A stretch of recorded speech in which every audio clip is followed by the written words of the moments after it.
नमस्कार, फौजी lecturer YouTube channel पर आपका स्वागत है। आज हम बात करेंगे कि खर्ची पर्ची का जो मुद्दा विधानसभा चुनाव में उठा था, क्या वो खर्ची पर्ची का आज भी चलता है या सिर्फ पीछे वाली सरकार में चलता था। हम आपको कुछ प्रमाण दिखाएंगे जिससे साबित हो जाएगा सिर्फ पिछली सरकार में ही खर्ची पर्ची नहीं चलती थी, वर्तमान सरकार में ही खर्ची पर्ची चलती है।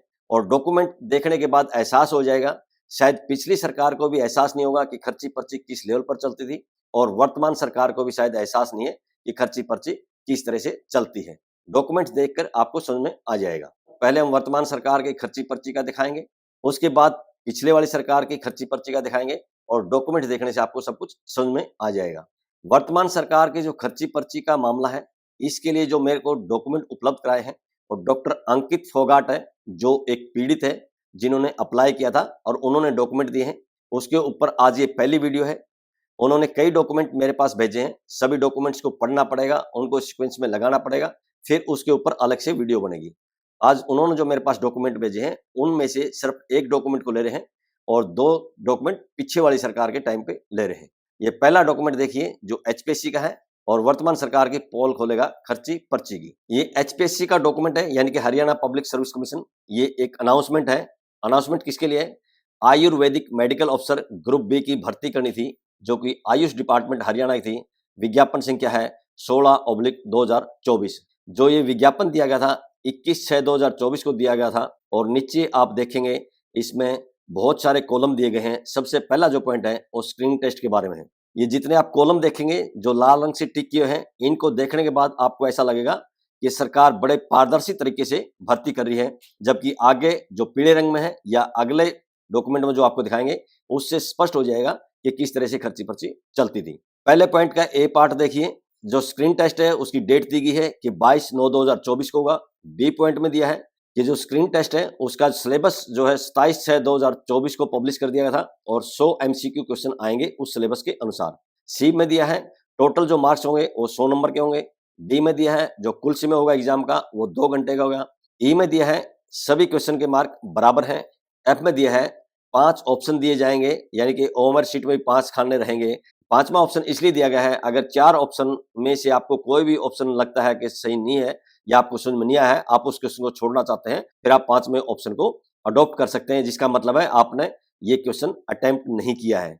जी में दिया है अगर आपके क्वेश्चन गलत होंगे तो हर एक गलत क्वेश्चन का 1/4 मार्क काट लिया जाएगा, यानी कि 25% नेगेटिव मार्किंग है। एच में दिया है अगर आपने 5 ऑप्शन में से किसी को भी गोला काला नहीं किया है, डार्कनेस नहीं किया है, तो ये मान लिया जाएगा कि आपका जो क्वेश्चन गलत था और 1/4 आपके मार्क्स काट लिए जाएंगे। आई में दिया है जो 5 ऑप्शन दिए गए हैं, पांचों ऑप्शन में से अगर किसी ने एक भी ऑप्शन को डार्क नहीं किया है और इस तरह से अगर 10% ऐसे कॉलम खाली रह गए हैं क्वेश्चन के पांचों जिसके ऑप्शन नहीं भरे हैं, तो उसको डिस्क्वालीफाई कर दिया जाएगा। जे में मीडियम बताया है एग्जाम का, हिंदी और इंग्लिश दोनों मीडियम में होगा।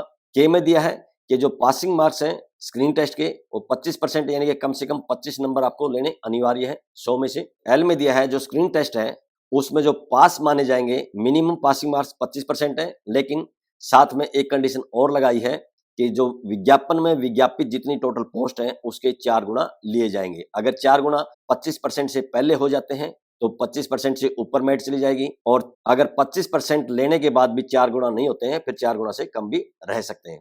अब आगे देखिए पहले पॉइंट का जो आखिरी पॉइंट है एम जो है, ये हमने अलग से रंग में दिखाया है, पीले रंग में। इसमें स्पष्ट लिखा है जो स्क्रीन टेस्ट है जो 100 नंबर का होगा, इसका फाइनल सिलेक्शन में कोई नंबर नहीं लिया जाएगा।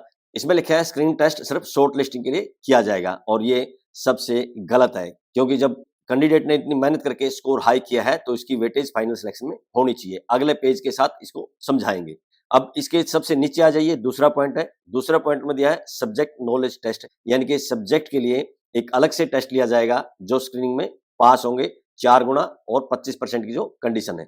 दूसरे पॉइंट के पहले में ए पॉइंट में दिया है जो इसका टाइम है सब्जेक्टिव टेस्ट का वो 3 घंटे का रहेगा। इसके बी पार्ट में दिया है जो एग्जाम होगा वो हिंदी और इंग्लिश मीडियम दोनों में होगा। अब आप इसी अनाउंसमेंट का दूसरा पेज देखिए, यहाँ टॉप में देखिए ए पॉइंट में दिया है टोटल जो मार्क्स होंगे इसके 150 होंगे। बी पॉइंट में दिया है जो पेपर है वो सब्जेक्टिव टाइप का होगा, यानी कि गोलधारा नहीं करना है, लिखना पड़ेगा जिसका उत्तर 2 लाइन 3 लाइन या 5 लाइन जैसा भी गाइडलाइन दियो उसमें लिखा जाएगा। सी पॉइंट में दिया है जो सब्जेक्टिव टेस्ट में कम से कम 35% नंबर ले आएगा उसी को पास माना जाएगा। डी पॉइंट में दिया है जो 35% मार्क्स ले आएगा उसको पास तो मान लिया जाएगा, लेकिन इंटरव्यू कॉल करने के लिए विज्ञापन में जो टोटल पोस्ट दी गई है उसका 2 गुना ही बुलाया जाएगा। यानी जिसका सीधा सा मतलब है 35% पास करने वाले अगर कैंडिडेट 2 गुना से ज्यादा है तो ऊपर के 2 गुना बुला लिए जाएंगे, और अगर 35% से पास करने वाले कैंडिडेट 2 गुना से भी कम है फिर इंटरव्यू के लिए जो बुलाए जाएंगे वो 2 गुना से भी कम रह सकते हैं। इसका आखिरी पॉइंट देखिए, ई पॉइंट। ई पॉइंट में लिखा है जो वेटेज रहेगी इस सब्जेक्टिव टेस्ट की वो 87.5% रहेगी। आगे तीसरा पॉइंट देखिए, वो इंटरव्यू के लिए दिया है, इंटरव्यू में दिया है 12.5% रहेगा। और इसका चौथा पॉइंट दिया है जो फाइनल मेरिट लिस्ट बनेगी वो सब्जेक्ट नॉलेज टेस्ट और इंटरव्यू के मार्क्स को जोड़कर बनेगी। इसमें नीचे डेट देखिए 18/7/2024 लिखा है, यानी कि जो अनाउंसमेंट था ये 18 जुलाई 2024 का है। अब एचपीएससी का खेल को समझिए। ये डॉक्यूमेंट आपने पूरा देख लिया है। डॉक्यूमेंट का जो पहला पेज था उसके स्टार्टिंग के ऊपर के सारे पॉइंट देखने से ऐसे लगता है कि एचपीएससी ने बड़ी पारदर्शिता बरती है, लेकिन लास्ट का जो पॉइंट दिखा था जिसको हमने पीले रंग से हाईलाइट किया था उसमें स्पष्ट लिखा है कि जो स्क्रीनिंग टेस्ट है वो सिर्फ शॉर्ट लिस्टिंग के लिए है, यानी कि फाइनल सिलेक्शन में उसका कोई नंबर नहीं लिया जाएगा। ये बड़े दुर्भाग्य की बात है। अगला पेज जो दिखा था, अगले पेज पे सब्जेक्टिव टेस्ट के बारे में दिया था जो 150 नंबर का था। 150 में से 87.5 लिए जाएंगे, जो परसेंटेज निकाली जाएगी, और इंटरव्यू के 12.5 नंबर यानी कि जो मेरिट बनेगी वो सब्जेक्टिव टेस्ट और इंटरव्यू के टेस्ट पे लेकर बनेगी। और यहीं पे खर्ची पर्ची का खेल चलता है, क्योंकि जो स्क्रीनिंग टेस्ट था उसमें घोड़दारे करने थे। जिस कैंडिडेट का कोई सवाल गलत है तो कंप्यूटर रीड करके उसको गलत बताएगा, सही है तो सही बताएगा, जिसमें एचपीएससी हेरा फेरी करने में नाकाम थी।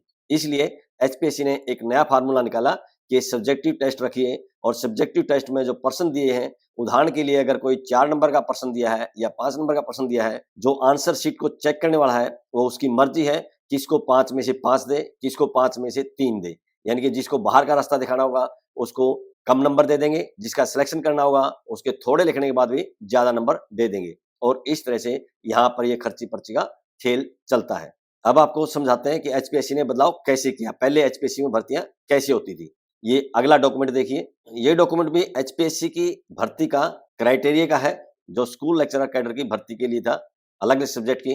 विज्ञापन संख्या है 3/2009, यानी कि 2009 में इसका विज्ञापन दिया गया था, जिसके साथ बैकलॉग की भी थी। यहाँ आप देखेंगे टोटल जो मार्क्स दिए हैं इसमें 100 मार्क्स दिए हैं, जिसमें नीचे आगे पहला पॉइंट देखेंगे वो पर्सनल अचीवमेंट का दिखाया है 40 नंबर। और जो पर्सनल अचीवमेंट है वो किस तरह से बांटे गए हैं, आगे इसका ए पार्ट दिया है। ए पार्ट में हायर क्वालिफिकेशन लिखा है। ए पार्ट का जो पहला भाग है उसमें स्टेट के मार्क्स दिए हैं 25 नंबर, क्योंकि उस समय सिर्फ स्टेट के ही हुए थे, एस्टेट उस समय शुरू नहीं हुआ था, बाद में स्टेट का नाम बदलकर एस्टेट रखा था। स्टेट के 25 नंबर दिए हैं। इसके दूसरे भाग में लिखा है एमफिल अगर किसी ने करखी है उसके 5 नंबर मिलेंगे। तीसरे पॉइंट में लिखा है अगर किसी ने पीएचडी करखी है तो उसके 5 नंबर मिलेंगे। इसके बाद इसका बी पार्ट आता है। बी पार्ट में लिखा है को करिकुलर एक्टिविटीज या जो स्पोर्ट्स है उसके टोटल 5 मार्क्स मिलेंगे, जिसके पहले पॉइंट में लिखा है अगर किसी ने मास्टर डिग्री में 75% से ज्यादा नंबर है तो उसको 5 नंबर मिल जाएंगे। दूसरे पॉइंट में लिखा है एनसीसी के सी सर्टिफिकेट के 3 नंबर। तीसरे पॉइंट में लिखा है एनसीसी के बी सर्टिफिकेट के 2 नंबर। और चौथे पॉइंट में लिखा है अगर किसी ने इंटरनेशनल लेवल इवेंट में स्पोर्ट्स में पार्टिसिपेट करके है, सिर्फ पार्टिसिपेट, उसके 3 नंबर। और 5वें में दिया है अगर किसी ने नेशनल लेवल में स्पोर्ट्स में पार्टिसिपेट किया है, सिर्फ पार्टिसिपेट किया है, उसके 2 नंबर दिए गए हैं। जो बी पॉइंट है इसमें जो अलग अलग दिए हैं नंबर, इसमें से कुल 5 नंबर ले सकते हैं। नीचे आइए देखिए, दूसरा पॉइंट दिया है। दूसरा पॉइंट में इंटरव्यू दिया है, और इंटरव्यू के सामने क्या लिखा है 60 मार्क्स। यहीं पे असली खेल होता था।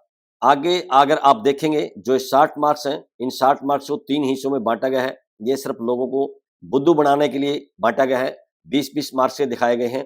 यानी पहले पॉइंट में नॉलेज अवेयरनेस का दिखाया 20 नंबर, दूसरे पॉइंट में एक्सप्रेशन के दिखाए हैं 20 नंबर, और तीसरे पॉइंट में दिखाए पोज बीरिंग का या अदर रिलेटेड का, ये टोटल 20 नंबर दिखाएंगे। और इसके अगर लास्ट में देखेंगे, लास्ट में एक लाइन लिखी हुई है, ऊपर के जो क्राइटेरिया में टोटल 100 नंबर हैं उसमें से 40 नंबर लेना अनिवार्य है। अगर कोई 40 नंबर नहीं ले पाता है तो उसको डिस्क्वालीफाई मान लिया जाएगा। अब इस डॉक्यूमेंट को समझिए। 100 नंबर के क्राइटेरिया में 60 नंबर का इंटरव्यू, बच्चे 40 नंबर पर्सनल अचीवमेंट के थे। पर्सनल अचीवमेंट में 25 नंबर स्टेट के थे, क्योंकि सभी उम्मीदवार स्टेट क्वालिफाई थे, इसलिए सभी को 25-25 नंबर मिले हैं। तो कुल मिला के जो क्राइटेरिया बचा 100 नंबर का नहीं 75 नंबर का बच गया है। 75 में से 60 नंबर इंटरव्यू के और 15 नंबर किसके, 5 नंबर पीएचडी के, 5 नंबर एमफिल के और 5 नंबर जितनी भी एक्स्ट्रा एक्टिविटी थी जिसमें एनसीसी सर्टिफिकेट वगैरह है या स्पोर्ट्स का है या फिर मास्टर डिग्री में 75% से ज्यादा है, उस सब के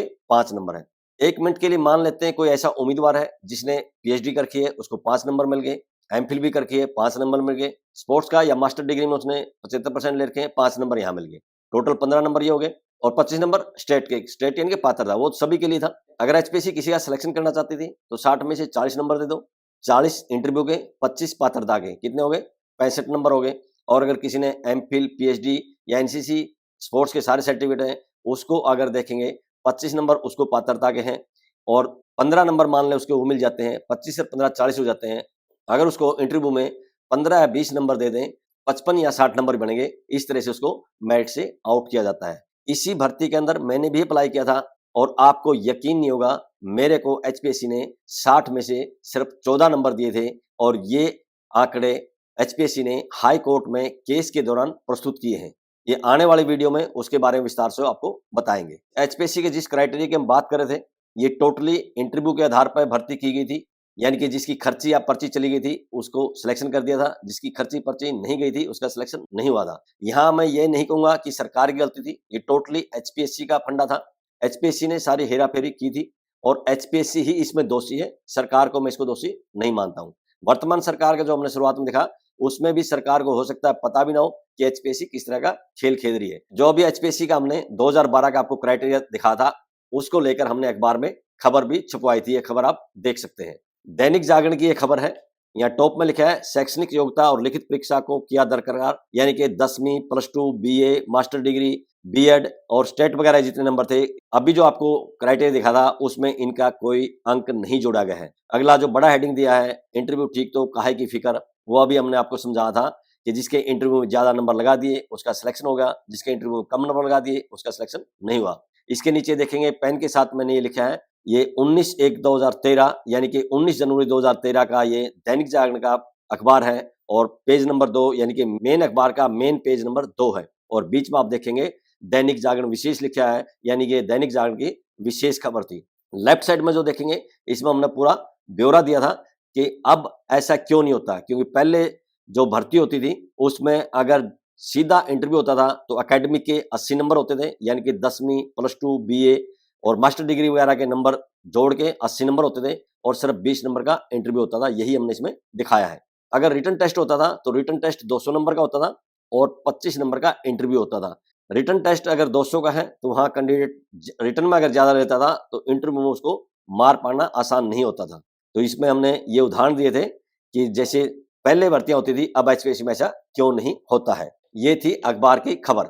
एचपीएससी जो सिर्फ इंटरव्यू के आधार पर भर्ती करी थी, अखबार में खबर लगवाने के बाद या मुद्दे उठाने के बाद सरकार ने दखलंदाजी की और थोड़ा हर रवैया बदला। उसके बाद हरियाणा सरकार ने एक स्पेशल बोर्ड बनाया था, शिक्षक भर्ती बोर्ड, जिसको शॉर्ट में HSTSB कहते हैं। ये आप HSTSB का क्राइटेरिया देख लीजिए। यहाँ टॉप में लिखा है criteria adopted by Haryana school teacher selection board for the post of PGT, यानी कि जो स्कूल कैडर लेक्चरर है उसके लिए।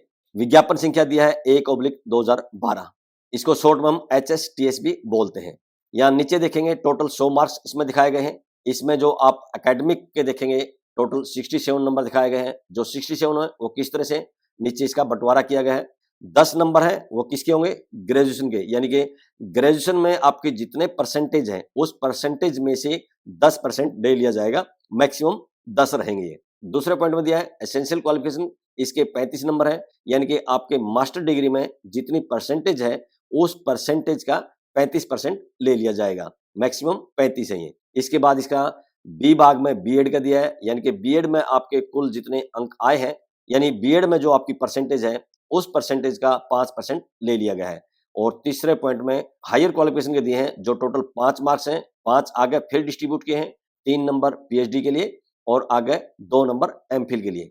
इसके बाद आगे नीचे आएंगे स्टेट ऑब्लिक एस्टेट, इसके टोटल 8 नंबर दिए हैं, यानी कि आपका जो स्टेट या एस्टेट का आपने जो टेस्ट दिया था उसका जो सर्टिफिकेट आता उसमें जो नंबर लिखे हैं उसकी परसेंटेज का 8% ले लिया गया है। और आगे स्पोर्ट्स और एनसीसी के टोटल 4 नंबर दिए गए हैं। स्पोर्ट्स में अगर आपका नेशनल लेवल पे पार्टिसिपेशन है तो 1 नंबर है, सिर्फ पार्टिसिपेशन के लिए है।